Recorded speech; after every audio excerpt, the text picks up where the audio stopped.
is an Unspoiled Network podcast.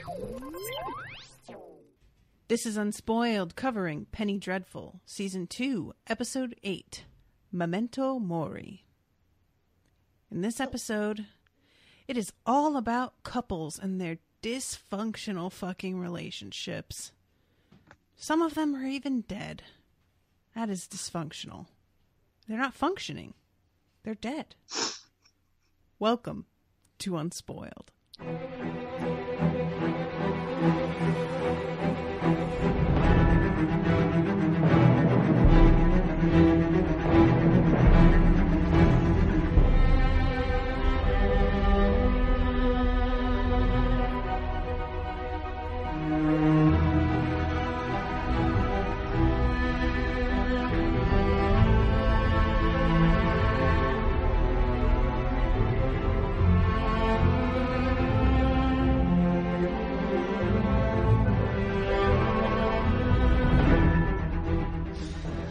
Welcome to the show, everyone. I'm Natasha.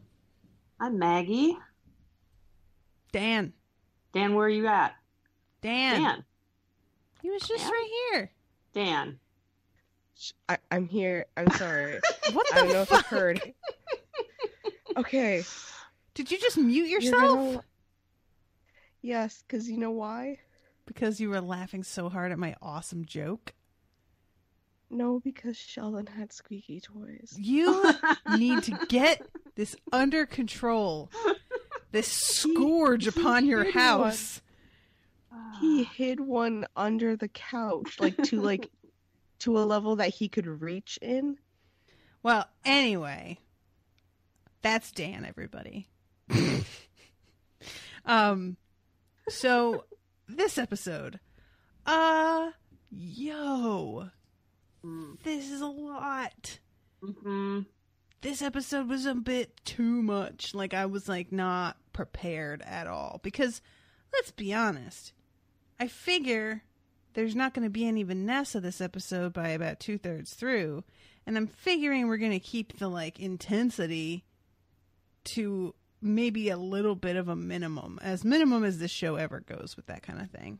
Mm-hmm. And then fucking Lily Brona has to come busting out with this heart-rending monologue that sent my hairs on my arms flying into a perfect soldier's lineup.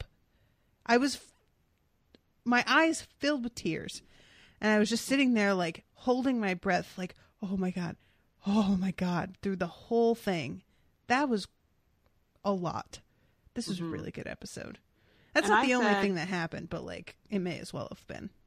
I was actually on my way to the gym this afternoon, and I was thinking, it's funny. I want to post something about the episode, but I don't, because if I haven't heard anything from Natasha yet about her freaking out about Lily in this episode, she must not have watched it yet, because I am positive I would have heard from her. And then as soon as I turned my phone back on later, that was the first thing that popped up, was you being like, yo! Mm-hmm. Oh! I was like, yep. It's a lot. It's a level that I did not think this actress could manage. Yeah, I really, I have to say. And she not only manages it, but somehow it feels, it's visceral is too mild a word. It's she tapped into some other being that lays just below the surface of everything, gnashing its teeth, trying to scream, and nobody hears it until she pokes a hole, and then all of a sudden all the screams come pouring out. It's yeah, including some God. Irish screams. I like when she was totally Brona there. Oh, it was the best. That was what really got me. I was like, holy shit. Mm-hmm.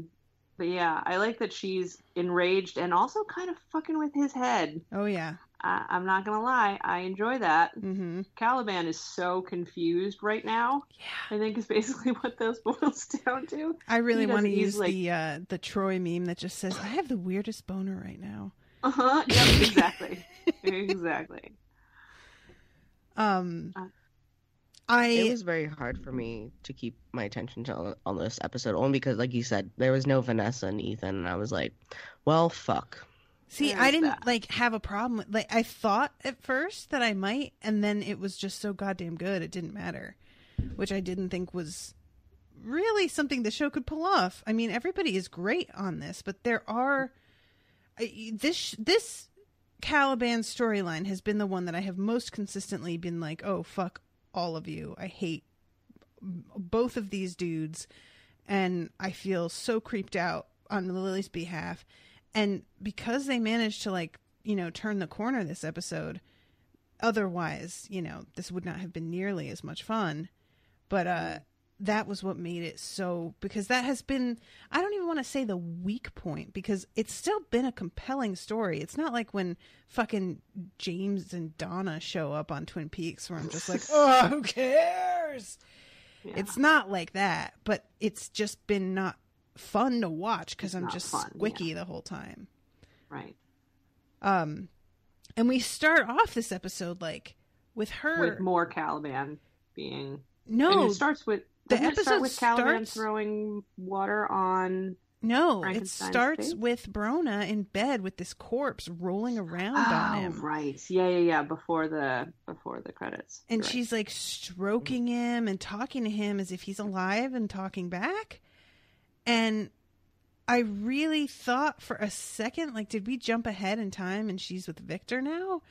Because I kind of didn't want to believe that she was as gleeful about what she had done as she is.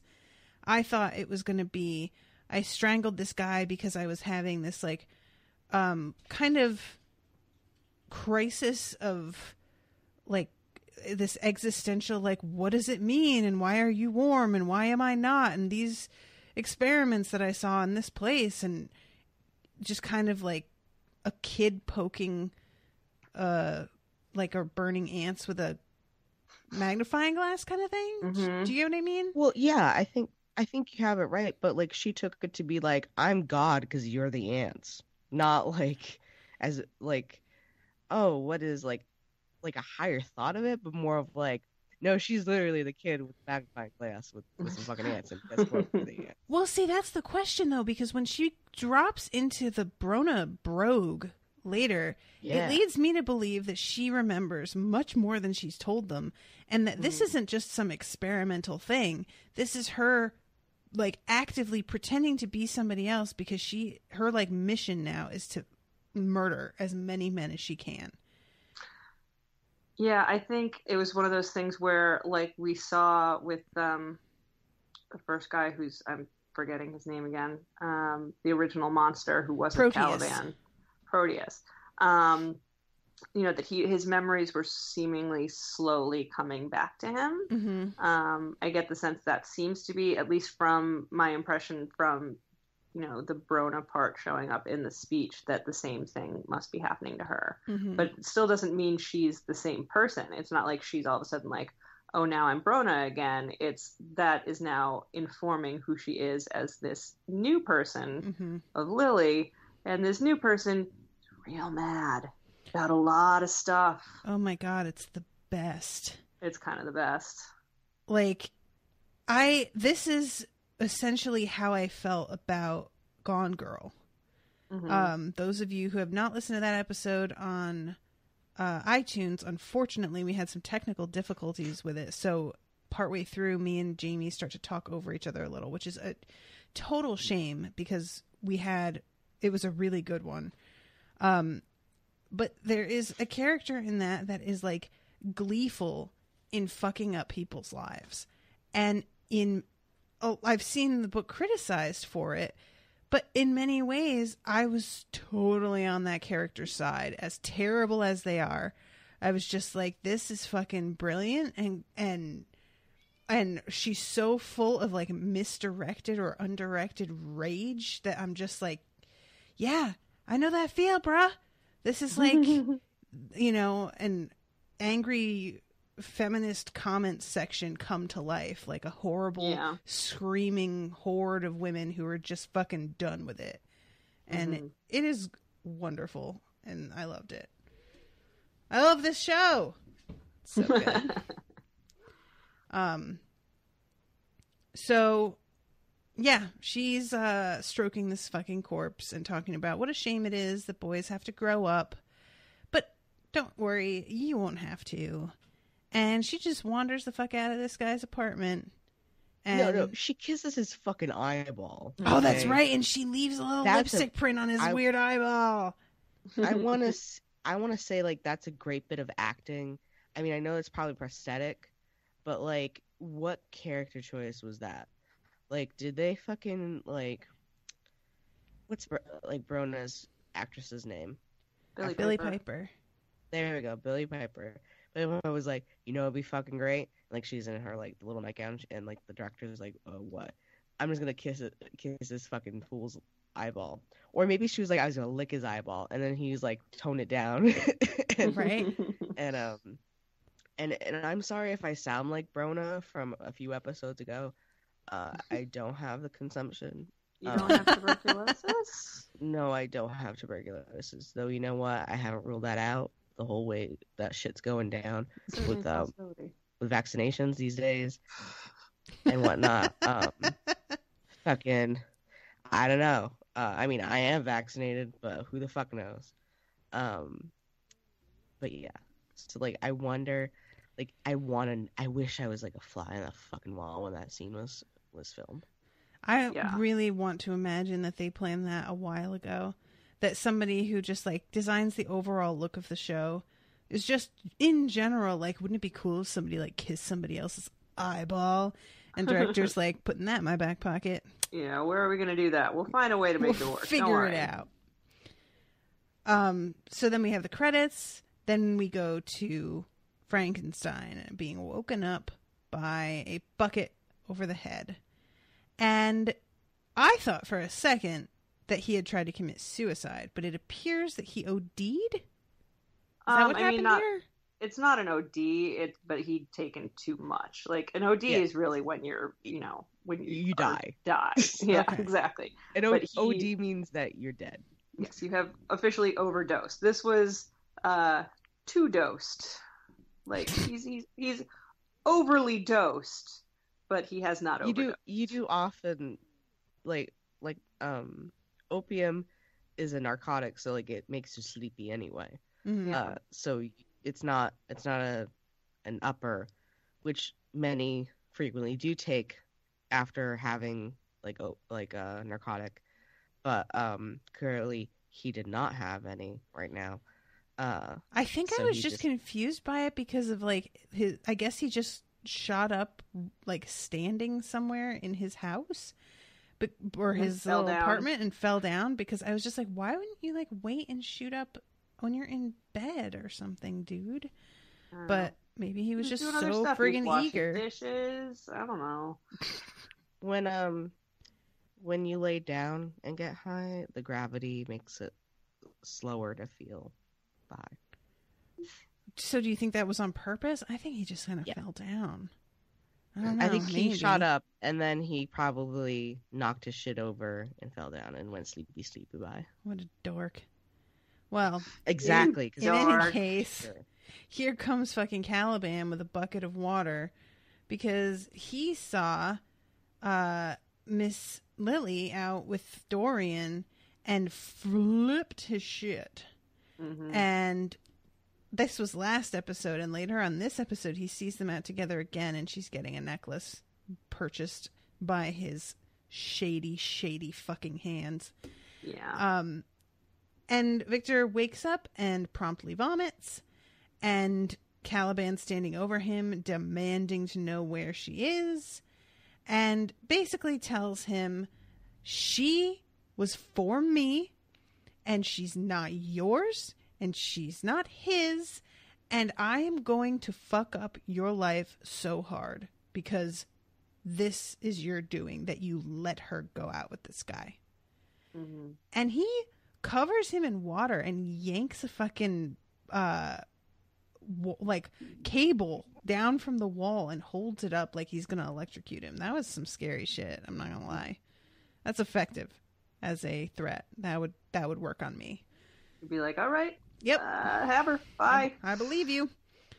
And rewatching this episode, because I watched it twice, it was so satisfying to rewatch it knowing what is coming in her monologue.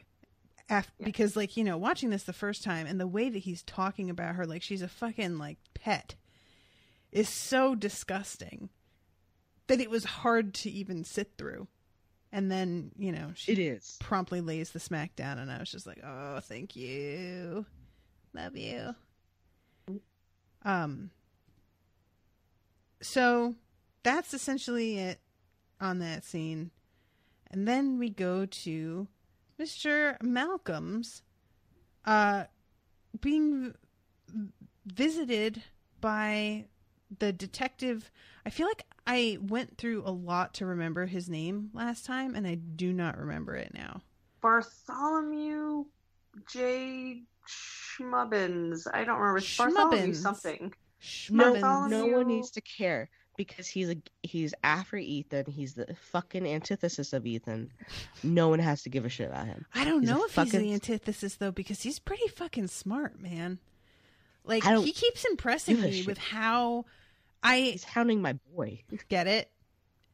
Hounding. Get it? I told you the fucking puns. The puns are gonna be alive. No, because he's a fucking Scotland Yard yuppie. No one needs him. He's just Scotland there to Yard. be like, oh, Malcolm, you went and visited my predecessor earlier. I seem to be on your shit. That imitation is uncanny. Yeah. Exactly correct. Do you think it's added extra because of my cold? It might be. Yeah, that does help. When you said Malcolm, I thought you were saying milk him for a second. And I was like, what the fuck is... Oh, Malcolm. Got it. But, yeah, he's gotten some information about this dude, and he goes to visit Malcolm. But we do cut away from that as soon as he gets, like, the information about who Ethan is. We go to Evelyn getting a massage from her minions, which that's a good perk. That's a nice part of the pamphlet that goes around. And Mr. Lyle is talking about the various things that he did to try and preserve youth, and that eventually he really wasn't fooling anybody, and he's like able to be vain still about like his hair color, but everything else, it's just sort of too late now. And he said he's kind of like, I keep being so impressed with how much he is willing to throw a little sass at her, considering the position that he's in. Like, it's really ballsy, man. And he does not, like, she puts this poison barb to his throat. And, you know, he's obviously scared, but he doesn't cave. He doesn't do anything to, like, lose his dignity. He just is standing there staring her down like, no, I don't know anything. And I love him so much. Like, what a good friend. There's a character in Justified played by Patton Oswalt, of all people. And he is this goober cop who's not even really a cop. He's a constable. And he drives this, like, hatchback that looks like it's about 36 years old. And he poses a lot about, like, what a badass he is and whatever. But at one point in the show, he gets his ass beat so bad, and he still does not cave and tell them anything that they want to know. And that's where I kind of feel like it was just this moment of me just being like, holy shit, he is insufferable, but also, like, kind of legit. And Mr. Lyle proved himself much earlier. He never got on my nerves the way that Patton Oswalt's character did. But I just kind of expected him to be more of a pushover, and he just keeps on reminding me that, no, I basically have faced bullshit my whole life forever. And here's some other bullshit. And she happens to be a witch. Whoop-de-doo. Like, I just get this sort of don't give a shit vibe off him. And it's lovely. Yes, he is lovely. I love him. And she, then she kisses him. What the fuck was that? Oh, that was so uncomfortable. His mouth is like, it looks like he has just been born and does not know what mouths do. And is just standing there going, you put it on my, like, is like that? Is that it? That is exactly correct. It's so awkward. It's so awkward that I feel like if I had been trying to make a kiss awkward, I couldn't have done as good a job as he does in that moment. No, it's pretty impressive. And she backs away from him and tells him that he tastes like a fat little man. And it's just so unnecessary. Like, bitch, why? Yeah, seriously. Why'd you do it? You leave my friend alone. I don't like it. Agreed. So, yeah, that's basically the summary of the scene with them, is her being... I feel like it's the one thing that she can say, like, that maybe she's just kind of annoyed at the fact that he doesn't seem all that cowed by her. And so she's just lashing being out. petty. Yeah, just because she's like, well, apparently the other shit that I do doesn't work, so I'm just going to insult him as a human being on a very basic level.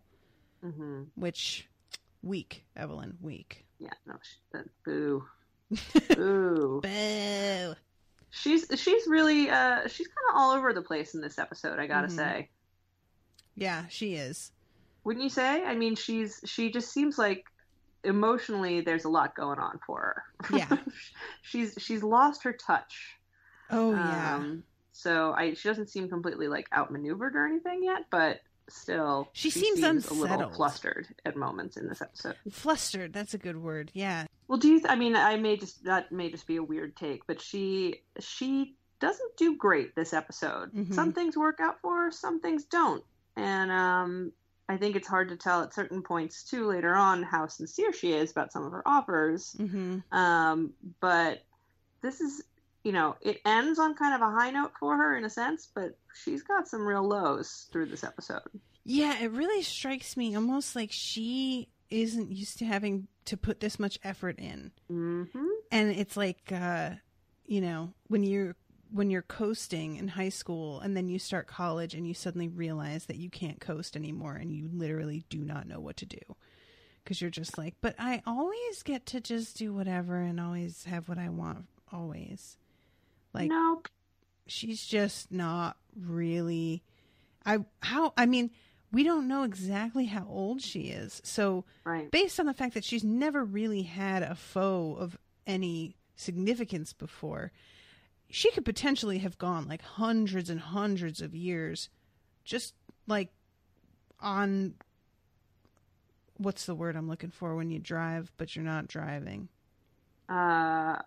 Cruise control. Yeah, that's the one. I don't have cruise control in my car anymore. I'm fucking sad. Like, cruise control is my favorite thing, especially around drives here in the city on cruise control. Oh my god, it drives me nuts. What? Like, I know he'll have it on cruise control and he'll like control his speed on the cruise control with the buttons, the up and down, instead of using the goddamn pedals with the feet that God gave him. I mean, bottom of his legs and work fucking pedals. Anyway, he doesn't do it as much anymore, but he used it. Crazy. Sorry, go on. I only used it in like long drives to go up to Boston. Yeah. But like, that's how you're supposed to use it, not as just moment to moment driving. I would never use it in a city, but I have used it locally because there is an area around here where the speed limit is 30 and they will wait. Oh, and they enforce it. Yeah. And 30 is just too low. Like, I can't consciously stay at 30. I just can't do it. It's too low, guys. Get a hold of yourselves. There was a street in Madison that was actually called Speedway Boulevard. And I'm like, that's just mean. And then so all of a sudden the speed limit was 30 and it was going through a cemetery. And so there were any crosswalks and you could just go straight through. And the road is called Speedway. And you're like, I should totally just speed through here. There were always cops there. Yep. I figured that out like 2 days into when I lived there. And I was like, this is such a setup. I'm kind of impressed. But anyway. So, yeah, he's on his way out and her daughter stops him. And I have to say, I read a review of this episode from, I think it was the AV Club. Mm-hmm. And they fucking tried to say that her daughter's betrayal came out of nowhere. And I'm like, have you been watching this show? Like, what are you talking about? She has been going behind her mom's back for like 5 episodes now. Like practically since day one.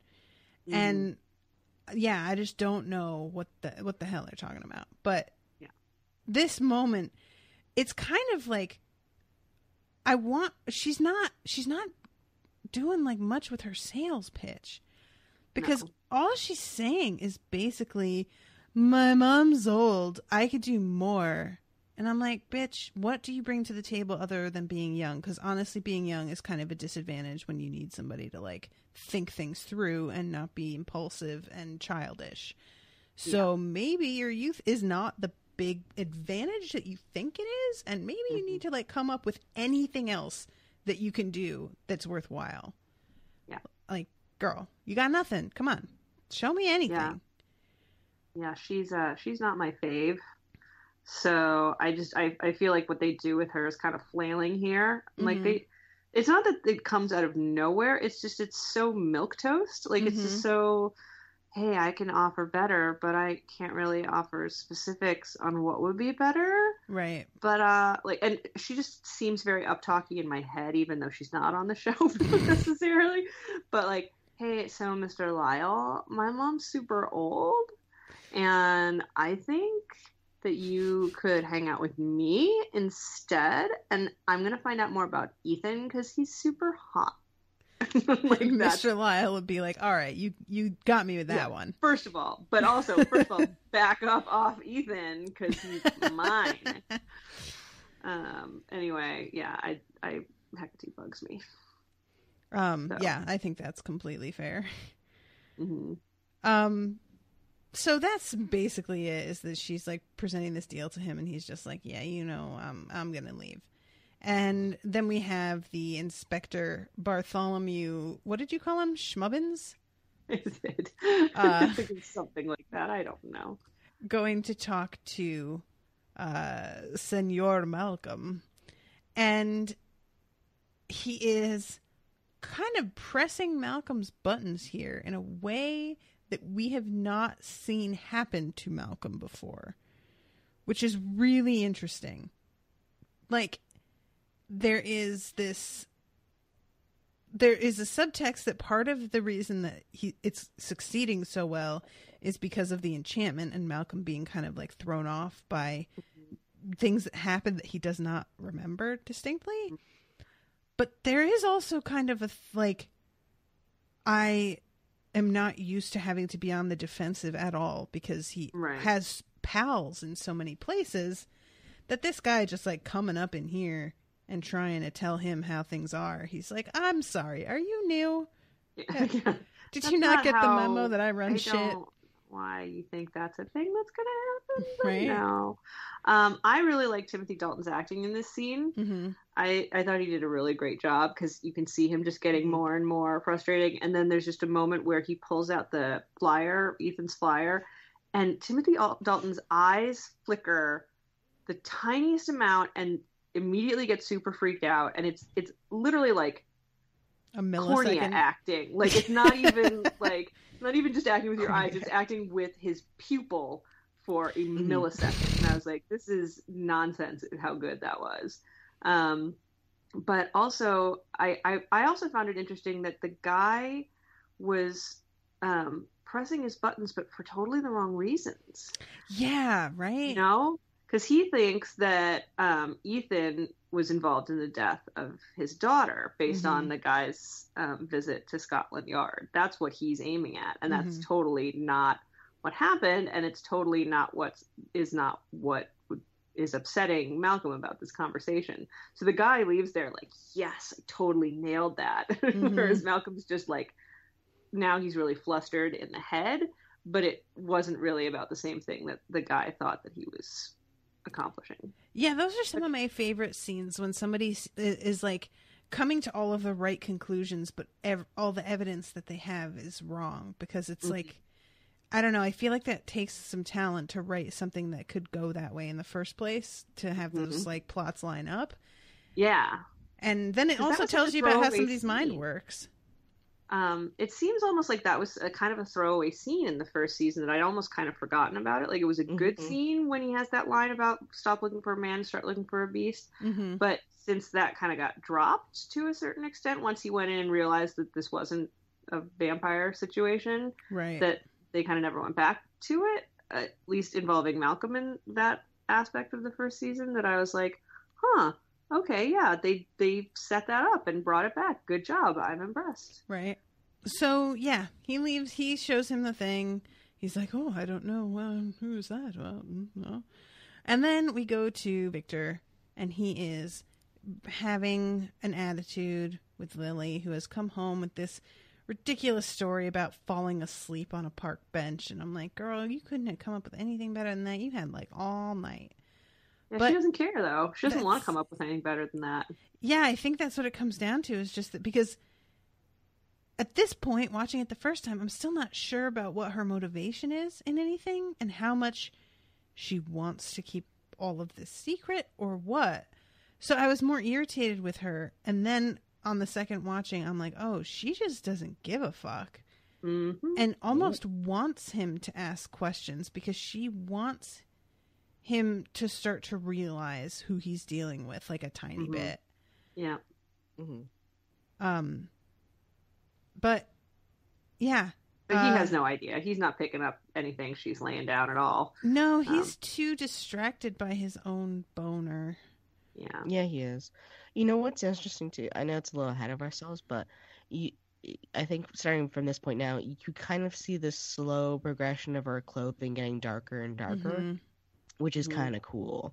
As she's thinking more into the like, fuck all y'all role. Yeah, it's a combo of her clothes getting darker, and they make her hair more severe. The scene where she's out with Dorian later, she's got this kind of like pompadour that's very reminiscent of the like classic Frankenstein's wife, like, oh my god, I'm trying to remember It's the like name. all of it. piled up high. The bouffant. You know. Bouffant, thank you. That's Yes. the one. Yep. And it's got this like really intense crimp to it and everything, and it almost looks white because just the way the lighting is in that moment. And I was just like, oh shit, look at her, she's starting to look a little crazy. So she tells him that she's going to make breakfast, and he's like, actually, I have to go out. And he goes and sees Malcolm and is like, so I'm addicted to drugs, which, you know, I guess is fine. Like, he's wildly unconcerned about that. And is mostly concerned about the fact that he loves. And he doesn't really know what to do about that. And Malcolm's response is basically like, well, I don't know what to tell you, because look at me. I'm not acting like myself at all. Mm. Which is kind of a weird moment, you know? Like, I didn't know what to think of that, because it seemed like he really was acknowledging that he's acting weird without actually seeming to have any of the self-awareness around it. But I think maybe, you know, thinking about it now that we've just talked about that last scene, do you think being triggered by, like, you know, obviously what breaks him out of this in a little bit is memory. Mm-hmm. And having the detective show up and start talking about Mina maybe breaking him a little bit and throwing him off, so that now he's like, wait a second, this isn't quite right. Something's not quite right here. Mm-hmm. And it's left him a little bit shaken. Yeah, I think a combination of Mina and then just being told you said to search for a beast, And you see this flicker, like, I did say that. And like, I when you say it to me, I know I said that, but I can't really remember saying that. Yeah. So yeah, I think you're right. And I think it's just an interesting moment because he seems to be ascribing it to, oh, I'm just so in love, I think, that I'm just acting weird. And there's an undercurrent of doubt there where he's like, I'm pretty sure that's why. But he's also kind of like, yeah, I don't know though. Like, so I really kind of, I like that in the sense that, like, I feel like when people go through big changes with relationships, and it doesn't even have to be a romantic relationship, but you can have these moments where you realize that you might be acting differently with somebody than you do with many others, and you're not really sure what that's about. And you're like, am I acting like this because I'm a little fake with most people, and this one person I'm being real with? Or is it the other way around, and I'm real with everybody else, but I want to impress this person so much that I'm not real with them? Or do I just have different facets and I'm really good at compartmentalizing to the point where I seem like a different person sometimes? And I feel like it's a little bit of their conversation here. Just like, you know, who are we? What do we want? What makes us want what we want? And I don't know. I like the two of them chatting together. They have this same sort of bloodlessness in a way that I don't know if any of the other characters could really relate to them on this level. Because they are both so fucking puzzled by emotion. Yes. So yeah, they're like, I kind of love in this show how they do that. They have characters that, while the characters themselves really are not similar, they relate to each other in very similar ways. Right. So, you know, you have your Frankenstein and Malcolm. You've got Ethan Chandler and Vanessa Ives. You've got Mr. Lyle, weirdly, like, working with Ethan on this whole other level. And I don't know. I kind of like that they allow them, like, the characters to branch out and show the different facets as much as they do, because I feel like it could be an easy rut to fall into where you're just like, oh, you know, he's the sharpshooting scalawag, and he's a little weirded out by this gay dude. And they're like, no, actually, we're totally going to make him be bi, and he is charmed and delighted by this flirtation. And he's going to, you know, what, I can't have layers? Yeah, exactly. So next scene is them finally talking about, like, the actual completed story that is written out in these bizarre objects. And Mr. Lyle is in the middle of explaining this, and we have Evelyn over here chanting over the doll at her place. Right. Can I just say, her, like, passionately pressing her lips to the side of the doll's head is, like, the creepiest thing. Super squicky. Her acting is really great. Yes. Yeah. Oh my God. It's just, there's something about how sincere it feels when she does that I'm just like, lady, you need to get out a little bit. And that's basically what she says later. It's just like, I've been alone a little bit too long. And I'm like, yep. But she's in the middle of doing this, and he can feel that something is up. Right. And as he is sort of piecing this together, Mr. Lyle is telling them about how, surprise, the devil has a brother, and he's on Earth, and he's a vampire, and they're searching for the mother of evil. Can I just say one thing? When they get to the part where, like, Malcolm is, like, having really hard time, like, squinting, reading on, like, I guess a leaf or whatever fucking else objects that Satan decided to, like, have this monk draw on and fucking shit like that. Like, he was like, it's not hound, it's something else. I looked up the Arabic for fucking Hound and Wolf, they look nothing fucking alike. Malcolm needs to get some fucking glasses or some shit like that. Even like archaic Arabic, I went that deep in a Google hole because I was like, there's no fucking way that this is like, I can see a similar like end piece or like consonant or some shit like that, but like it can't be that fucking similar.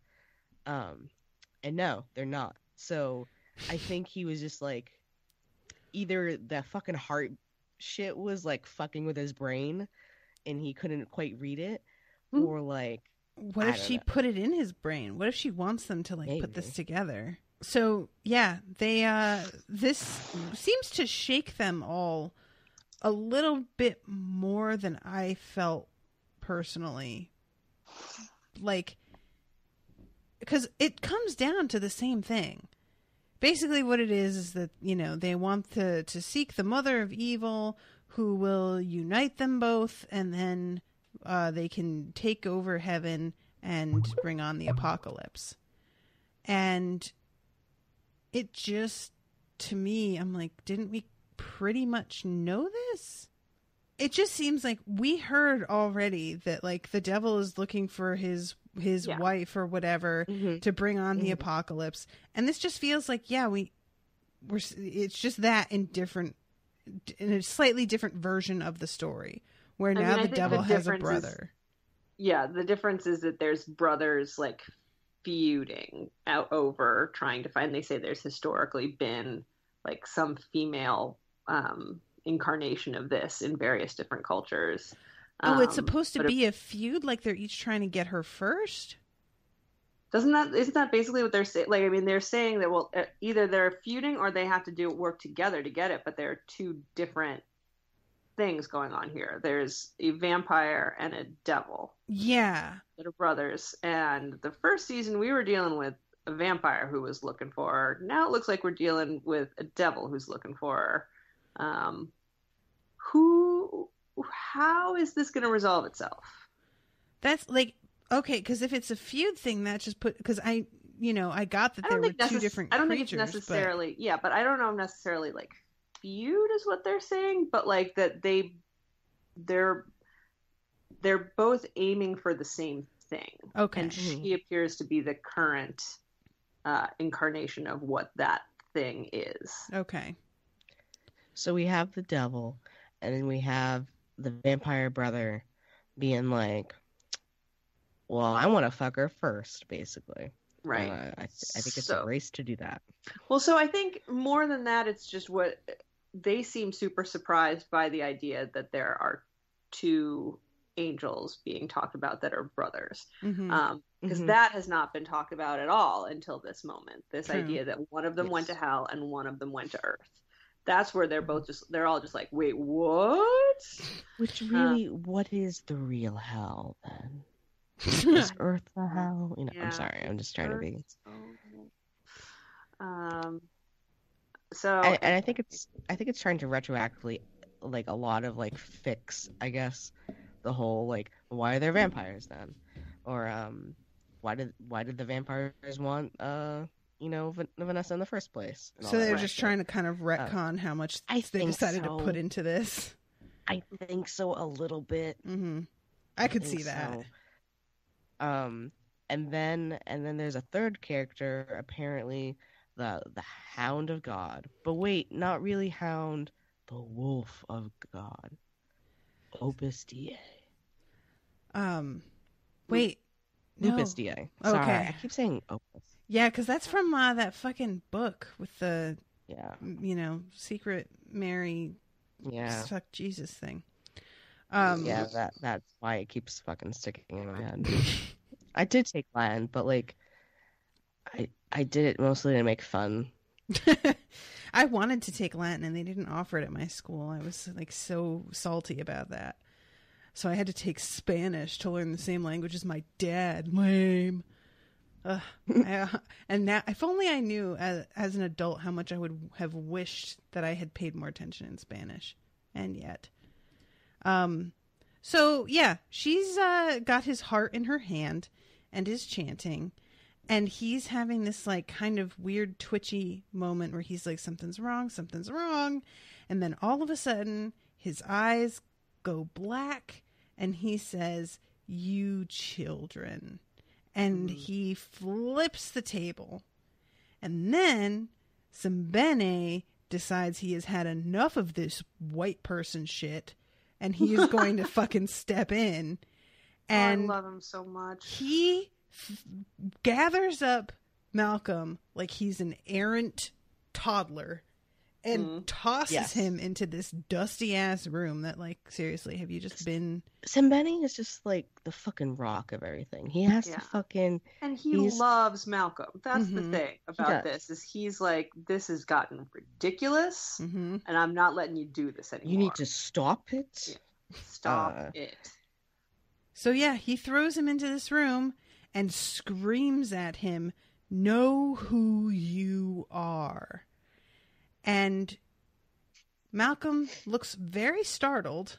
And then all of a sudden, we are in like this haunted mansion at Disney World type deal where there's a bunch of pale people who look like they got caught in a cloud of confectionery sugar. Dancing the around. makeup's not great. It's really not. I kind of was like, why didn't we just do this with effects or something? Why did we feel the need to... Maybe they blew their fucking CGI budget on fucking Ethan. I don't know. And the blood rain too, yeah. Which I still think is practical effects. The way it falls looks like practical effects. Like, I it looks think like, you're probably right. Yeah. Because because you know how when you can tell the fake rain from real rain, and just the way that all of their hair is plastered to their heads and everything, like it just, it really does look real. I think it was. I think it was one of the last scenes probably shot, or maybe they I don't know, but that fucking room would have been ruined. Yeah, they must have. Yeah, I don't know. I like to imagine that they had this very thin, imperceptible layer of protective plastic over everything that they just peeled off after the scene was over. Yeah. Or, well, they did say they planned everything out. So in theory, I do think it could be possible that they filmed it kind of like a movie where they had well, we're not going to have any more scenes in this room anymore. Ballroom. Yeah. And so we'll wait for that last and But they had more scenes in that room in this episode. No, yeah, but they could have filmed them done it last in production. Yeah, that's what I meant. So yeah, he's dancing with his son, with his daughter, and it's a really sweet scene. And it's got the music I like. I love the music. Oh, that's right. It's the same music from the montage of them decrucifying and protecting the whole house. It's this sweet family bonding. By family, I mean this group of weirdo misfits, but also in this case, his actual family. It's the look, we're all coming together as a group to do productive things in the face of evil music, which I find very pretty, and I like to listen to it. I like the fact that Peter comes up and he's like, "You look very smart, Peter." I'm like, "You think gag?" Because the way he's like, "Father," that was literally his voice. That wasn't me impersonating him. That was me playing the recording of him saying "father." Because it was exactly like that. Yeah, it's really her hair, especially with the really dark roots and the what do you call it? It's not just the roots, it's underneath. The way it's done really does just look like there's been a snowfall of dust and it's just kind of settled on top of everything. And his wife comes up and she dances with him and says, "What happy days we have known."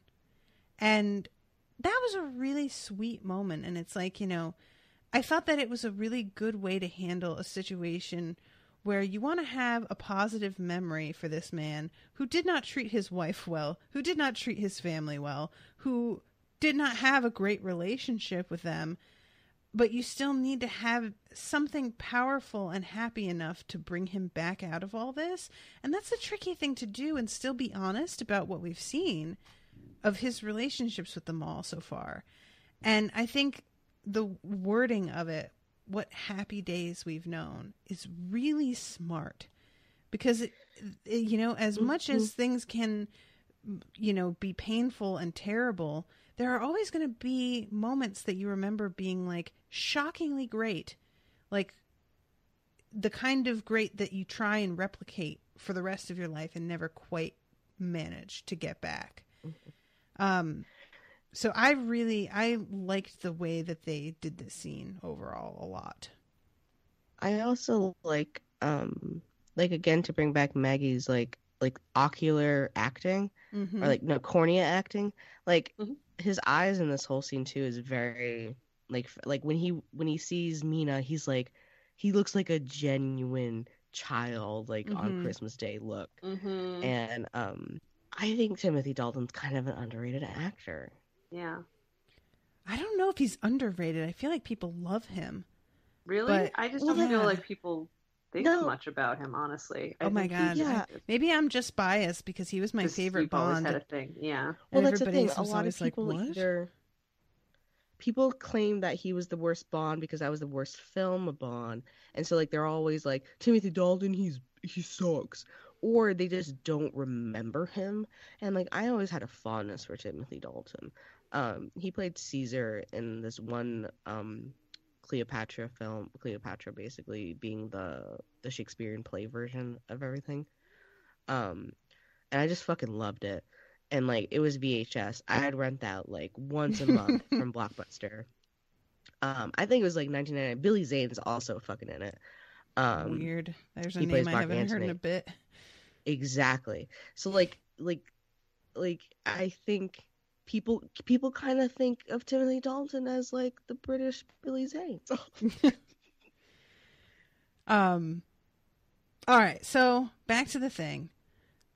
So he comes out of it, he snaps out of it, and as he does, the little beating heart in Evelyn's hand dies, and the mirror cracks, and she looks quite irritated. And her daughter is right there to gloat at the fact that her mom lost control over this dude, and then tries to suggest that maybe she would have better luck, to which her mom just kind of scoffs and is like, "You are such a baby. We don't have to do anything," because he is so angry now that he's going to come walking right back in here because that is who he is. And her daughter, she's like, you know, saying that, what is it? What is the wording that she uses? Because she says, "You're growing something," and her daughter says, "And you're growing old." What does she say? Oh, she says, "You've grown impertinent." And then her daughter says, "And you've grown old." And she does the best thing, which is grabs her daughter by the face and chucks her out of the room like a fucking like NBA player palming a basketball. It is the most disdainful, dismissive, demeaning way to throw somebody out on their ass, and I wish to God that I had the ability to do that, because I did that once. Just grab somebody by the face and chuck them out of a room? Well, this guy was trying to like fuck with me in middle school, and so I literally just palmed him like a basketball, like you said, and I just pushed him out the door. And like he did the whole, like, you know that thing we do with kids, or you see on TV with kids at least, where you're holding them at arm's length and they're trying to get at you, and yes. They're like, It was kind of like that for a split moment, because he also like flung his arms out to try and hit me, and then I lifted my leg up and kicked him in the chest. Nice. So he went all the way down. That sounds like it would be really satisfying. Mm-hmm. It was very anime-like too, because I had my knee right up on my chest and I was like, whoosh. So, yeah, this is, reaching a boiling point here because previously we just basically saw Hecate being, like, cranky, but not genuinely straight up defiant. And she's pretty much putting her cards on the table here. So I can't decide whether that's, like, a good thing or a bad thing for her. Like, if Evelyn can go on pretending that she isn't being openly defied, then she can sort of just keep doing what she's been doing and hope. But now that it's been a declaration of war, essentially, now she has to make a move. And I feel like somebody like Hecate, who does not seem to really have it together, the last thing you want to do is force a woman like Evelyn to make a move. Like, don't back that lady into a corner, man. That is not going to go well for you. I was just going to say to our listeners, don't do a hip, by the way. Like, I know I told that really cool story, and we know that we see a lot of violence on TV. But, yeah, don't do a hit to our younger listeners out there. And also, if you are younger, why the fuck are you listening to this? Go to fucking bed. Go do your homework. Go to bed. Tuck yourself in. Nice and tight. You go the fuck to sleep. My husband came into the room earlier when I was rewatching this during Lily's speech, and she started screaming about the cunt and the ass, and I was like, could you turn that down? And I'm like, they're not listening. They're on their iPads in other parts of the house. They could care less. He's like, you can't be. And I'm like, they don't want to see what I'm watching. They know it's the scary show. They don't want anything to do with it. It's fine. And Dahlia probably knows all those words anyway. And Evan is definitely not listening. So, but do they call it too spoopy? Spoopy? No, they do not say that it's spoopy. Fuck, why not? No, Dahlia Evan comes in and I tell him to leave because if he wants to be in the room at the time that I'm watching it, he needs to turn off the iPad completely. And that's not acceptable to him, so he leaves. And then Dahlia comes in and I remind her it's the scary show. And she's like, nope, and runs away. So that's all. I like that she's just, all she has to hear is it's the scary show. And she's like, I'm out. Nope. Bye. Not gonna do it. Toodaloo, motherfuckers. That's what she said. Totally. She used to be so into scary stuff when she was little. Like, she was really into monsters and especially zombies and yetis, weirdly. And then she got super anxious about things, and that weird. Sort of dropped off. But she was really she was my little goth baby. Oh. Super, super into zombies. You know what? It'll come back. Wait till she's 12. So. Yeah, I just gotta wait out whatever this weird figuring out gender roles thing is that she's going through right now, which is a nightmare, and I hate it.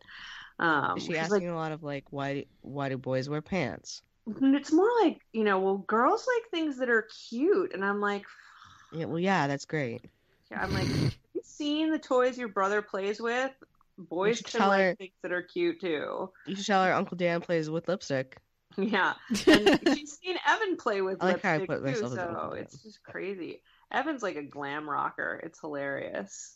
He's a little star child. He is. He likes sparkly things, and he wants me to always put purple hairspray in his hair, so his hair. Oh, he's a little child of my heart. Yes, he's adorable. So anyway, he's not fucking adorable. Dorian fucking Gray. Dorian fucking Gray. Yeah, let's talk about this motherfucker. I just want to get this over with, to be perfectly honest. Do you like my segue? Yeah, it was pretty good. That was a good one. This asshole is a piece of shit, and I want him dead. Mm-hmm. Well, moving on. Malcolm. Wait. Is that all we're going to say about that? That's where we're going with that? So... This whole thing is just so full of holes to me. This was definitely the weakest part of the episode, in my opinion.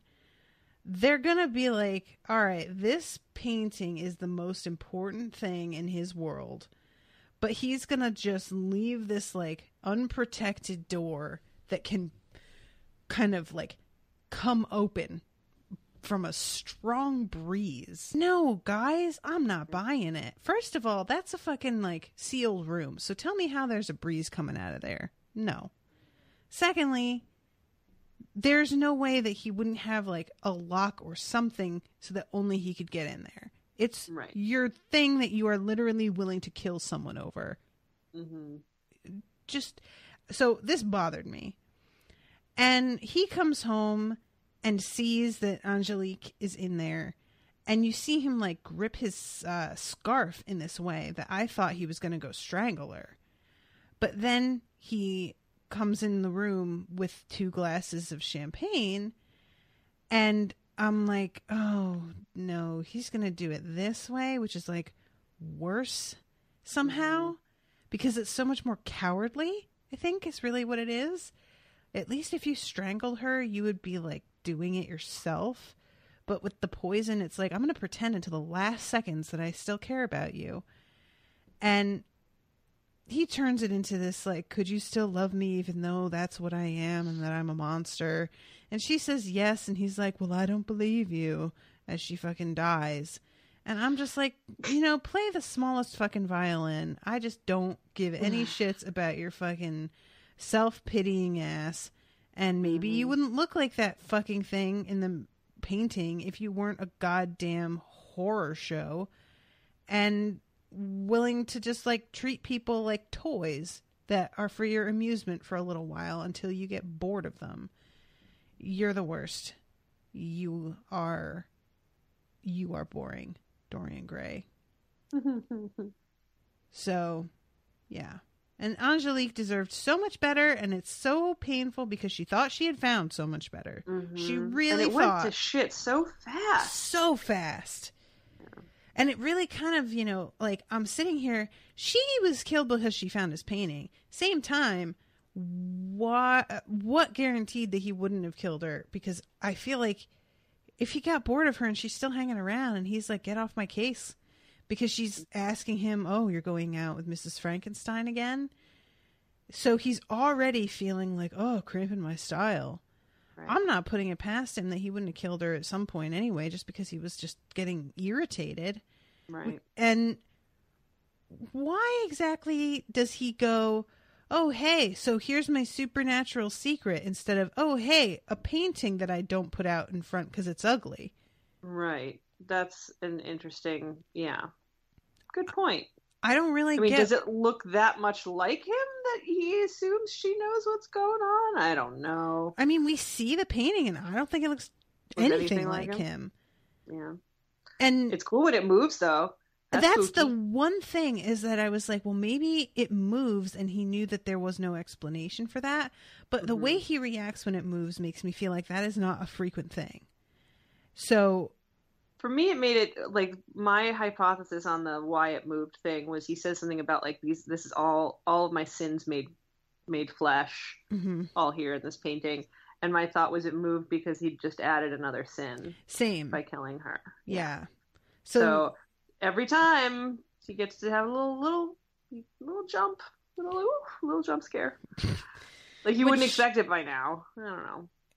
That just further undermines the only explanation that made sense to me of why he wouldn't just like make an excuse. Because who's going to go into a room and see a painting and be like, oh, obviously this is my lover's link to life. Like, that's not what anybody would ever think. Why is that what she thinks? Why does he assume that that's what she thinks? And why does the show make us assume that also? It's just a really strange sort of... Because if she had been with him long enough that she was wondering how come he still looks so young. Right. Okay, fine, but she's been with him like a week. Yeah. I don't know. This just bothered me. The whole thing bothered me. And now Angelique is gone and I'm just fucking irritated, man. Because she was a really riot. Too. Right? Like, sucks. What I hate the most is, like, he doesn't even give her a chance, and it's just like, nope. Yeah, no, I'm just gonna poison you already, because like he already made it in his mind that he wants to get fucking rid of her, because he asked her, and still decided to give a thing. He's like, no, I don't think you can, and also like, who puts fucking candles next to a hidden doorway where there's a draft? This is all who the fuck? Ridiculous. And I don't think you can. Like, it's not even just that, oh, self-pity much, whatever, get over it. But also, don't pretend that this is about whether or not she can love you. It's very convenient that she found your painting because you wanted her out of the way anyway. And now this is just a lovely excuse for you to be able to be like, well, I had to. Nobody's fooled, you dummy. You goddamn liar. I hate this guy. And I really hope that something terrible happens to him, like Caliban rips his head off or something. Rips him in half. Which may be, like, that's the one recourse that he has with his jealousy with Lily, is just like, you know, go and find the dude. And then Lily is all about murdering dudes now, so she'd be like, yeah, here's where he lives. You know, like, that'd be pretty great, actually. I wouldn't want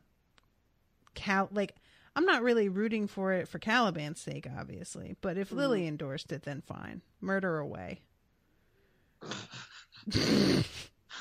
Yay, murder! That's my stance. Team murder. So, we have the creepiest fucking scene with Malcolm walking through Evelyn's castle manor. This thing is the and best. All these things are jumping out at him. Is that great? Owen came home just as this scene was beginning, and she drops down into the hallway behind him and ducks out of sight, and he goes, oh, ooh, that was creepy. I was like, yeah. And once he finally meets up with her, she's just like, hey, so here's my evil lair. That is my evil bedroom. Evil kitchen's through there. And I would really love it if you would move in with me as my evil undead mate forever. Because I'm super lonely. Yeah. And he's like, well, mostly I'd like to murder you. But I can make that work if you just let Miss Ives live. And she gets super pissy. Yep. She does not like that answer. Simultaneously pissy because she can't do that. And pissy because why is everybody into this Miss Ives? Can we not? Right. Which I kind of love that that's part of it. Because it's such a weirdly human reaction that has nothing to do with the plot and is just pure, like, character stuff, like just jealousy. And it does seem like so many of the plots that I'm, like, involved in my various projects for Unspoiled involve a woman that every single man is inexplicably in love with. We have that in Twin Peaks. We have that in this. We have that in Dark Tower. And it really does start to be like, you know, can a woman have any power that isn't just that she's, like, desirable? And obviously, Miss Ives does have that. And that's part of what makes her desirable. It feels much more well explained when it comes to her than it does to anybody else. Well, right. And Laura is her whole own thing, because the whole point of Laura is that she's supposed to be this, you know, this mystery and this blank slate that all the dudes in Twin Peaks have basically, like, plonked their own fantasy life into. And she's, like, not even a person to them, really. Right. Whereas Vanessa is very much a person. She is very much a person with her own thoughts and likes and interests and crazinesses and just all sorts of... to even the degree that Mr. Lyle is, like, really into her in a platonic and, like, way. Fascinated by her, Yeah. So, she's just, like, then starts to get kind of nasty with it. And it's like, oh, you watched her grow up. Watched her pretty closely, actually. And he tries to be like, what did I? She's like, listen, buddy. And it's an interesting suggestion because she makes another daughter reference. Well, that, yes. But what I was going to say was we know that there has been this weird sort of, like, Oedipal thing with her towards him the whole time. So to have it kind of, you know, stated that, I know that that's mutual, buddy, and you both just have been restrained enough to not do anything, even though you live in the same fucking house like a couple of weirdos.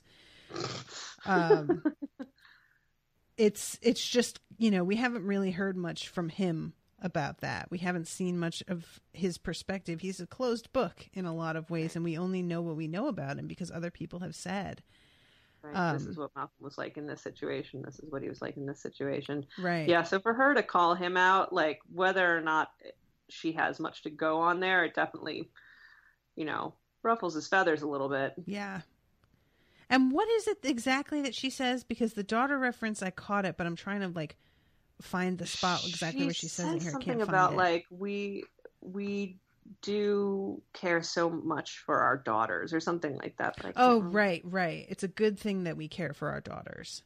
Mm-hmm. And that's when she opens her palm and she has a little scorpion and drops it on his lap. And I thought that was going to be more of a thing, but he shakes it off pretty quick. Right. Mm-hmm. And it goes scurrying away. Yeah, he doesn't even stomp on it or anything. She's like, I've dealt with fucking scorpions before. I don't care. You know what? You're right. It never even occurred to me that this is probably old hat for him. Because, for me, she drops a fucking scorpion in my lap and I'm going to scream like a friggin' extra on, but yeah, he just like kind of like tosses it away, gets up to leave, and the door is locked. And then all of the candles go out. Mm-hmm. And he looks around with that like, oh shit expression. Mm-hmm. And there is a coffin, and I 100% expected this coffin to be his wife. It is not his wife. It is his son. Further underlining just how little he gives a shit about his wife. He missed her funeral and is like talking to Victor about, I was dancing at a ball during my wife's funeral. What the fuck is happening to me?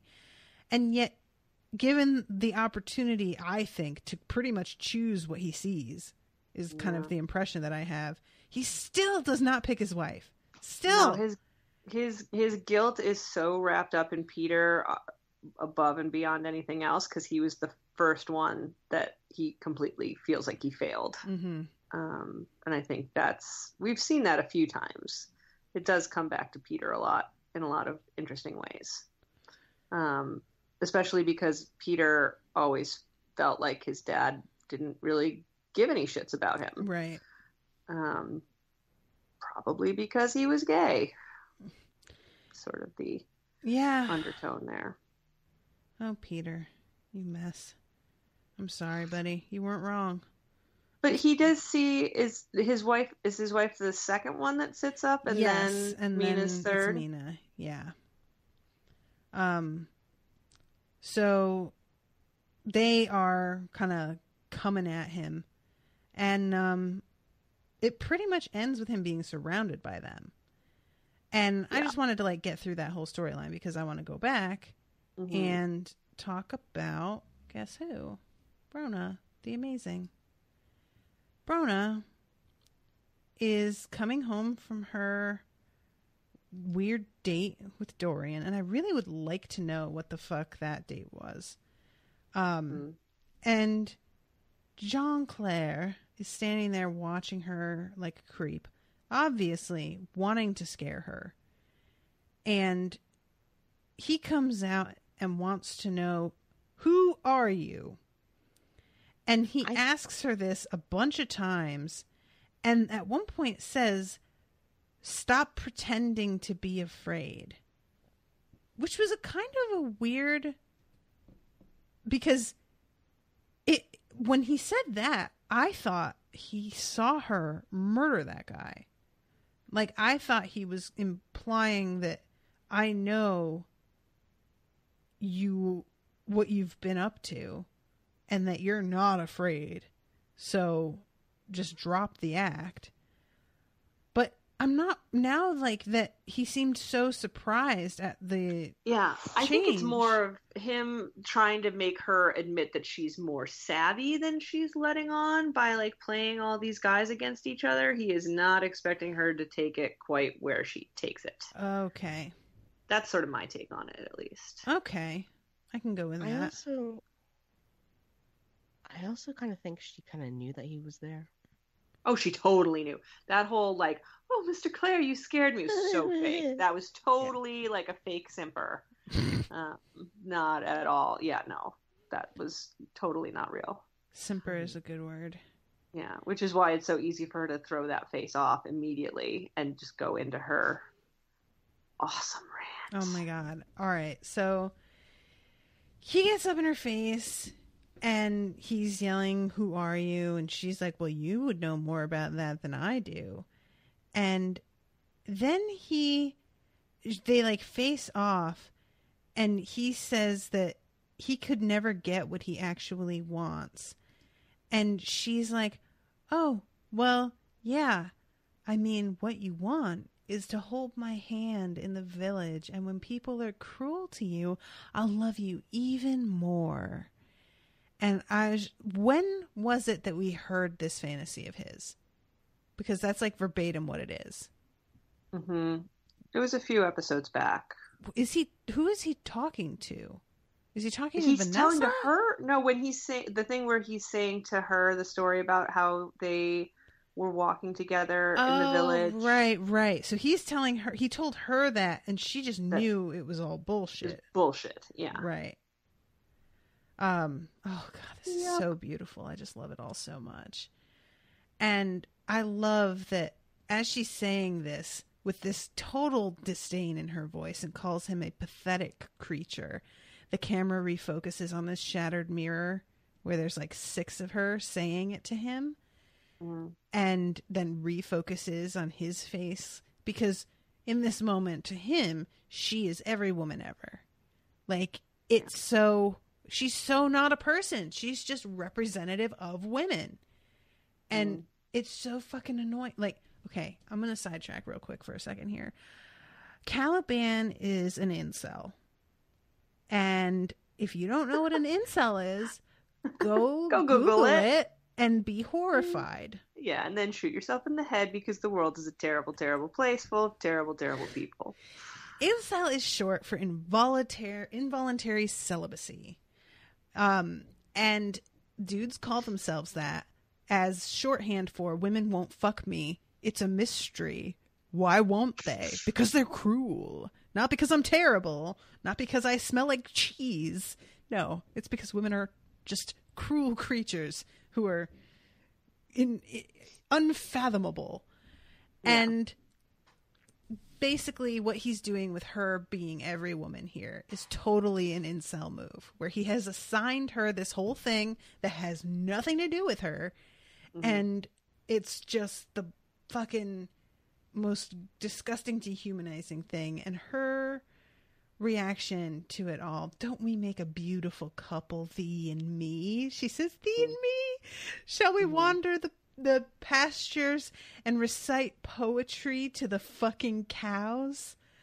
Oh, God. So good. Oh, I love her the most.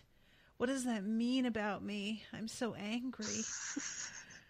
And he tries to like manhandle her, and she throws him like 6 feet into a wall. And that is the first instance of him looking like, I have the weirdest boner right now. Because he really does, in that second of her throwing him, go, oh shit. And then begins the epic monologue. "We flatter our men with our pain. We bow before them. We make ourselves dolls for their amusement.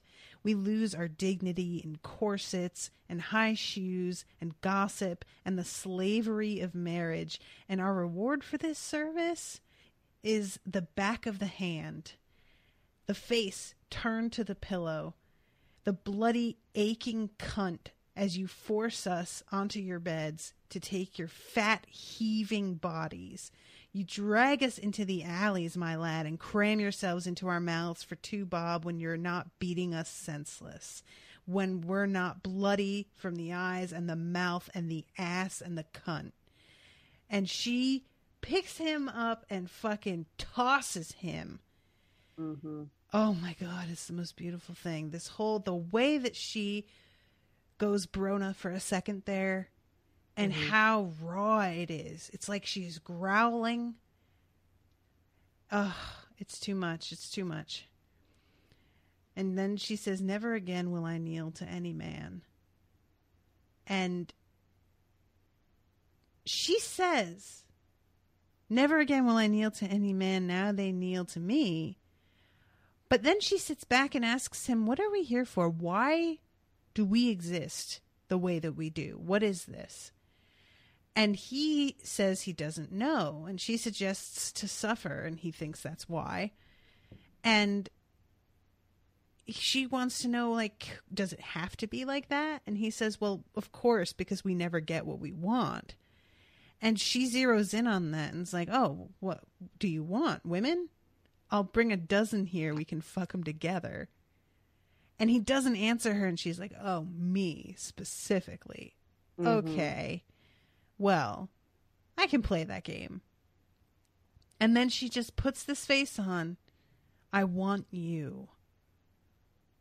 And I want a man who is unlike any other man, my monster, my beautiful corpse. And crawls into his lap and jams his hand between her legs and whispers to him about how they're the future and they are going to basically be the new way things are, and they will water the gardens of their generations with the blood of man.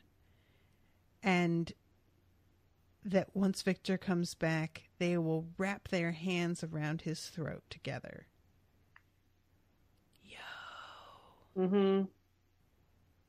That. And Caliban's lying there like, what the fuck is happening to me right now? But okay. That's the key word. With this. I'll take it. Oh my God. Oh my. It's so crazy. Mm-hmm. Because like this thing, it's so, I mean, I think that many women have this moment where we're like, I can get men to do a lot of things just by flashing a little titty.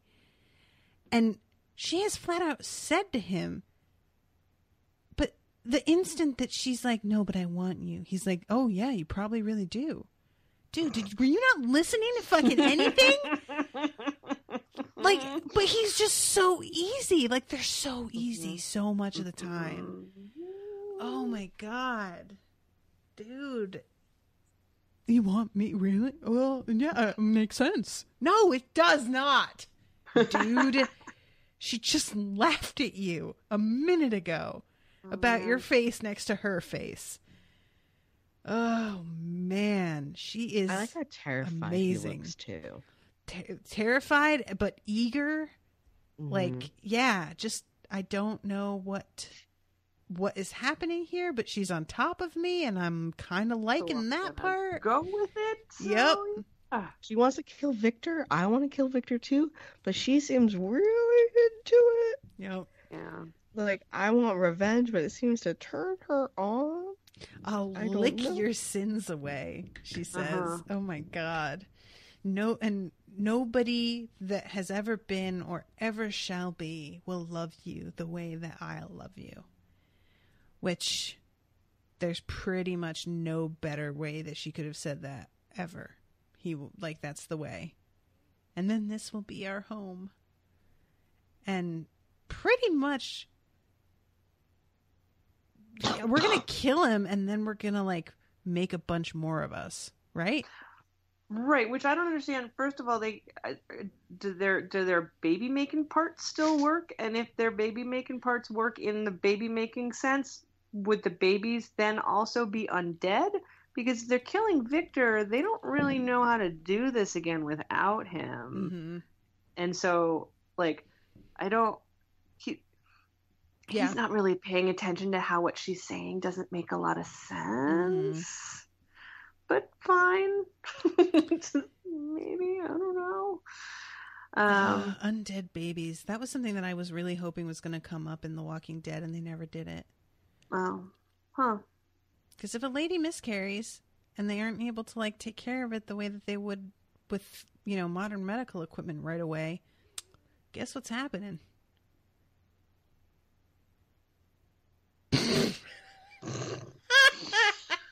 Oh, dear. Did I just take it too far? A little bit. Well, sorry. That's part of my solo Walking Dead first two compendiums. I was just like waiting for an undead baby, and they just never did it. I was just like, come on, guys. They're willing to go to all kinds of creepy, uncomfortable places, but they won't do that. Yeah. So yeah, that's it. That's the whole episode. Man. Yeah. This was so good. It was eventful. Yo. And like and it's worth mentioning that Sembene notices that Malcolm is gone. I don't think we mentioned that. That Sembene notices that Malcolm is gone and wakes up Frankenstein and says, "We need to go find." Oh my God! He goes and wakes up the guy that he tucked into bed.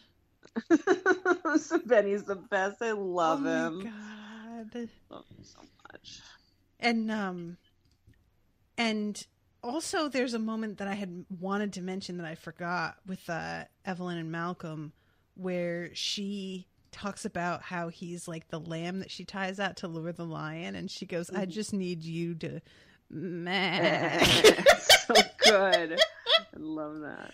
Oh man, I thought she was for sure just gonna say like, "I just need you to bleat" or something like that, but no, she made the noise. To actually bah herself was so great. So good. All right. Well, I'm gonna wrap this up then. Okay. Can Sheldon have his squeaky toy back? No. Once I am done, Sheldon, get yourself together, man.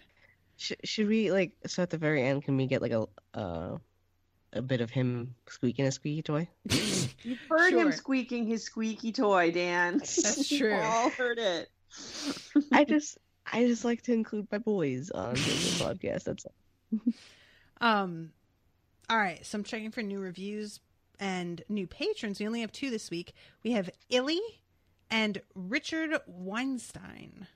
So welcome to both Illy and Richard. Thank you so much for becoming patrons. Make sure to, I think Richard already did, to register on unspoiledpodcast.com to get access to legacy episodes, such as my old episodes on the Walking Dead comics. And register on Facebook for the patrons only Facebook group, which is pretty active, especially now that we have finished covering Harry Potter. There is a lot of Harry Potter talk in there. Mm-hmm. And yeah, I think that's about all I wanted to mention this time. We do not have any new reviews this week. So if you're listening to the show and you enjoy it, please leave a review and let me know what you think. And yeah, Dan, do you have anything you'd like to plug? I wasn't sure if you guys had started again with high school or not. We are still on hiatus. Okay. We're gonna figure things out. We're both really pretty hectic, and some of you'll know, I don't know if you listen to the McElroy Contents, a podcast, but they're on a network called Max Fun, and both Rachel and I mod a lot of groups on there, and also we work. We do a lot of things, and I'm also doing this podcast with you. So, to be honest, you're my primary concern, Natasha. Aw. You guys have me all to yourselves. If I had a dime for every time, I've heard that one. But if you do want to listen to my 2 episodes, and if you want to give us feedback, and probably that would also encourage us to probably do more episodes, you can go to highschool420.wordpress.com and listen to High School with Dan and Rachel, where I get high and Rachel teaches me a topic, and I learned about snakes and lightning, which in this podcast I have referenced my knowledge of lightning. That's true. From what I've learned. And it's funny because I flashlights. retained all that information. And flashlights too. Flashlights was one that you didn't know that you guys were covering until you looked up something on it for the show. Yes, and then I remembered. I was like, "Fuck." Flashlight spoilers. Maggie. What about you, Maggie? Owen and I just recorded a delightful episode of What's Going with Owen and Maggie that got really fucked up halfway through, and now the audio may not be recoverable, which is a real shame because it was fun. It was a really good one. So maybe we'll be able to work something out, and I think the last chunk of the episode was Owen basically doing a one-man recap of the end of the Grant Morrison X-Men run, and it was hilarious. So it's possible he may be able to just like isolate his part there and like keep that separate and at least put it out as like bonus content, because it was really fucking funny. Like I was just sitting back like, all right, you take this, go ahead. So I don't know what's going to happen with that. And we're going to be on hiatus for a little while you guys do some catching up on, what is it? His Dark Materials and Orphan Black. Yeah. And Orphan Black. But our old episodes are all still up on, iTunes.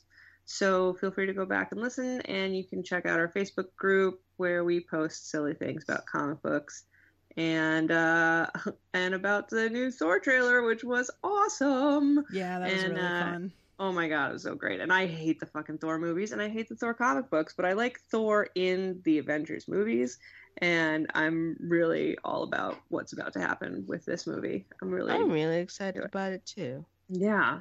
So I'm digging short haircut Thor. Yeah, short haircut Thor is good looking. Yeah. He's a good looking man. Who knew he would still be good looking? To cut off all that hair and still be beautiful? How is that possible? No, Hemsworth is entertaining. He is clearly the greater Hemsworth.